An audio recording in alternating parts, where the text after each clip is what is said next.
This might be one of the most important topics that we talk about in these videos. In this video, I want to talk about decision making, procrastination, overwhelm, listening to other people versus listening to self, and specifically I want to talk about the power of what we call and what is known as brain-heart coherence. Miles here, hope you're well. So many years ago I was in a business mastermind program, and at this particular mastermind it was like during the break during COVID where you were allowed to go to things again, but for whatever reason, I think it's because we had Sage, I made the decision to not attend this particular event in person and decided to go and watch it online. And anyway, that's probably not relevant to the video, but anyway, one of the mentors in this particular mastermind, I had a question, and he, because of the rapport that we had, he said something which at the time like really triggered me. But on reflection, which was not that long after actually that I was able to reflect on it and see, also because of the way he said it in the relationship we had. But on reflection, this thing has probably been one of the most important like insights of my whole life. Like, I've learned some really important stuff, but this has probably been one of the most important insights. And it's especially relevant if you're a person who ever finds that you struggle with making decisions, or you ever find yourself in indecision. Should I do that? Or should I do this? I'm not sure. Maybe I should do that. Like, if you ever get that, where you're in indecision, then this video is really going to help you to understand why that happens, like scientifically proven. This is not a woo-woo thing. This is scientifically proven, and it's going to help you to kind of know what you need to do to override that, so that that isn't something that is affecting you in the future. Because the problem with indecision is ultimately it's like you're, you know, that cliche on the fence. You know, they use that term because the fence is a metaphor. Is it a metaphor? Is it an analogy? I don't know. I'm never good with those two words. Metaphor is the story, and analogy. And it's an analogy, isn't it? It's an analogy, I think. Comment below if I'm wrong. I'd like to know. On the fence is an analogy, I think. Whatever. It's a thing. It's a thing to highlight that a person is in the middle. They're torn, right? So let's talk about coherence. So anyway, going back to the original point, I got lost in a tangent there. Someone drove past.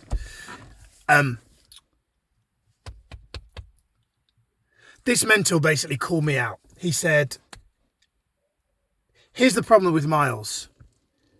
Now, based on the fact that he said it kind of like that, I was like, you have my attention. There's a large group of people. I'm interested to hear what you're going to say next. But because I trusted him and because we have a good rapport, I listened. He said, here's the problem with Miles.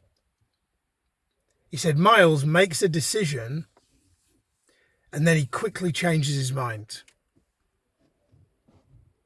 And then he maybe changes his mind again. And then he maybe changes his mind again. And he said, there's nothing wrong with changing your mind. But he said, but I can tell that when Miles changes his mind, he's torn. And he said, there's nothing worse than being torn. If you decide, you know what, we're not going to go to Bali, we're going to go to India instead. In fact, no, we're not. We're going to Thailand. If you're comfortable with the decision of going to Thailand, then that's a good decision. It's good. The problem I had, and I used to have, and still sometimes have, and maybe you can relate, is making the decision to go to Thailand, but then spending a unspecified amount of time going, did I make the right decision? Should I have gone to India? Should I have gone to Bali? Not sure. Is this the right move? Is this the wrong move? That's the bad part. That is when a person is in what we call an incoherent state. So let's talk about coherence. Now we've established what that example is for illustration. So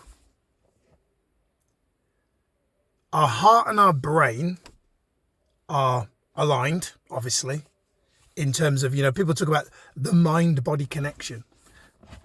I heard Brendan Burchard on a video recently say there is no mind-body connection. It's just the body, right? It's not like the mind is outside of the body. It's the body. So the brain and the heart are connected, right? Like wireless technology.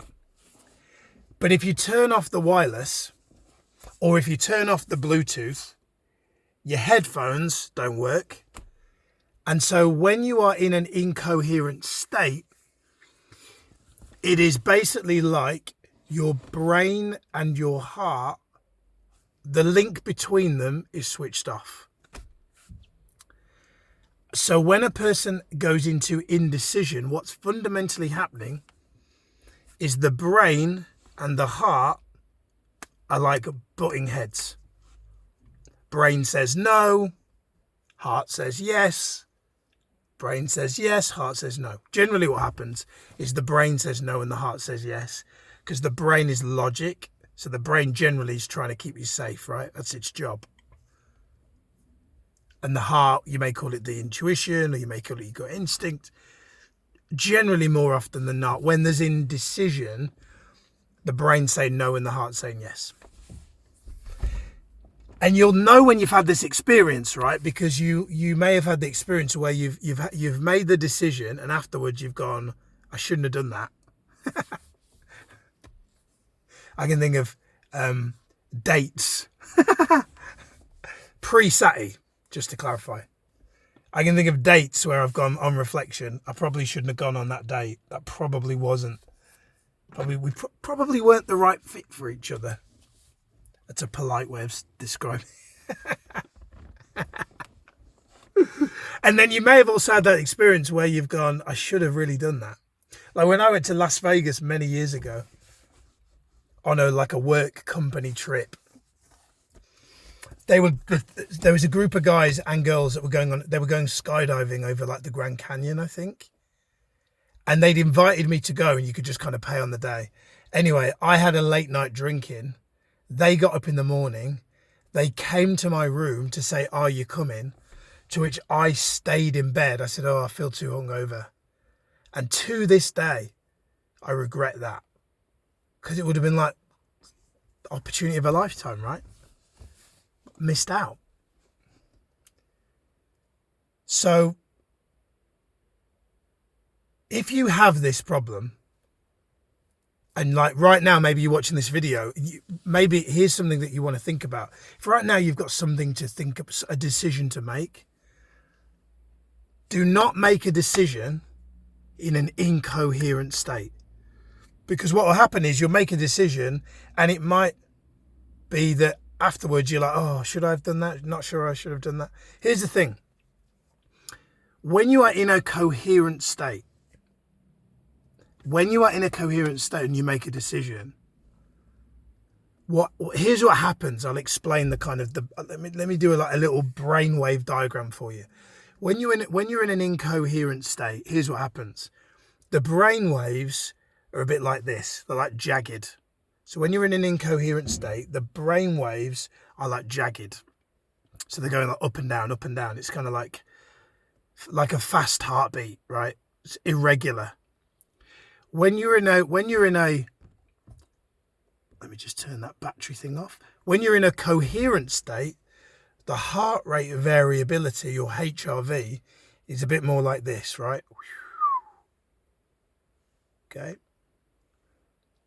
So when you meditate, like literally they've shown brain scans of people, heart rate monitors, not brain scans. Yeah, brain sense, but heart rate monitors that have shown people pre-meditation, after meditation, their heart rate, and it's like, and then it's like, because that diaphragmatic breathing slows the heart rate down, like slows it down, right?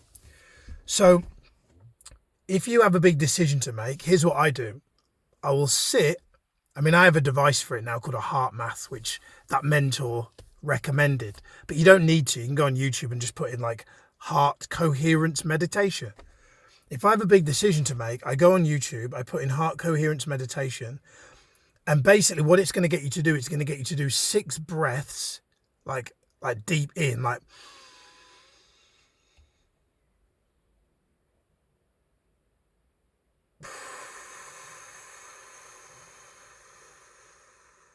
so it's like 6 in and 6 out.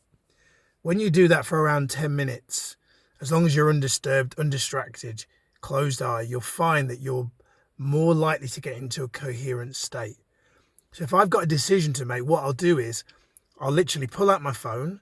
I'll write some of the things I've got decisions to make. Like there's an event next week I was thinking about going, but I'd not decided, right? I was on the fence. So I did this coherence piece, got a note out on my phone, had it already written, should I go to this event? And I literally wrote the answer that came up. It was like, no, you don't need to go to that event. It'd be great for social, for networking, but for this particular moment in time, that's not the most important use of your time. So that's the answer, right? Now I can question that, debate that. Now I'm in the logical frame, but the bottom line is when I'm in a coherent state, the data suggests that the highest probability of getting the right answer by you is the one that comes out when you're in that coherent state. Does that mean I should go to that event? It could be the wrong decision. But here's the thing, when you're in a coherent state and you make a decision, whatever decision you make is right by you. So that's the key thing, is that I can't guarantee that me not going to the event is the right decision. But it was the right decision by me in a coherent state. And that's the key. There is no guarantee in life that you can, should I take the blue pill or the red pill? There's no guarantee in life that either pill is going to be the right pill, metaphorically speaking. Is it metaphors or analogies? I don't know. Let's not get down that road again. But the point is, blue pill or red pill, you don't know which pill's right. But if you meditate on it, 6 breaths in, out, shake it all about, do the okey-dokey and you turn around. By the end of the meditation, when you journal the answer, it will give you the highest probability that whatever the thing that it says is the right thing for you. And that's the key. Nothing's guaranteed in life other than death and taxes. But I also believe that if you want to get the highest probability of you doing the things that are truly right by you, then getting in a coherent state means your brain and your heart are on the same page, which increases the likelihood that you do get the outcome, or you move towards the outcome that is ultimately right for you. That's it. Hope you enjoyed today's video. I certainly have. Love talking about brain heart coherence. Definitely recommend some heart coherence meditation. Great anyway. Good to be in a coherent state anyway. Don't necessarily just do it for big decisions. I've done 3 or 4 heart coherence meditations today. Really just good to help you to keep the anxiety at bay, the fear at bay, the worry at bay, the egoic mind stream mental thinking at bay. I found that it's really, really helpful for that. So that's it from me. Peace out. See you next time. Goodbye.